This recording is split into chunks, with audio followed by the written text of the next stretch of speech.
உங்களோட வீட்டில் plumbing work start பண்ணுறதுக்கு முன்னாடி மறக்காமல் இந்த 6 பாயிண்ட்டை வந்து தெரிஞ்சுக்கோங்க.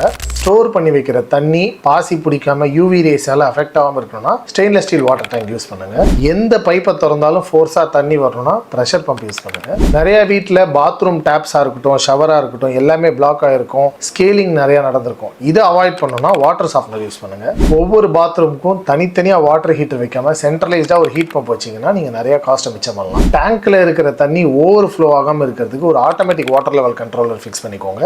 லாஸ்ட்டாக நம்ம வீட்டில் எவ்வளோ தண்ணி யூஸ் பண்ணுறோம் நம்ம கொஞ்சம் கேர்ஃபுல்லாக இருக்கணும்னா தயவு செஞ்சு ஒரு வாட்டர் மீட்டர் போடுங்க. நம்மளோட யூசேஜை பார்த்து நம்மளும் கம்மியாக யூஸ் பண்ணுவோம். இதே மாதிரி இன்னும் நிறைய யூஸ்ஃபுல்லான டிப்ஸ் தெரிஞ்சுக்க எங்கள் பேஜை ஃபாலோ பண்ணுங்கள்.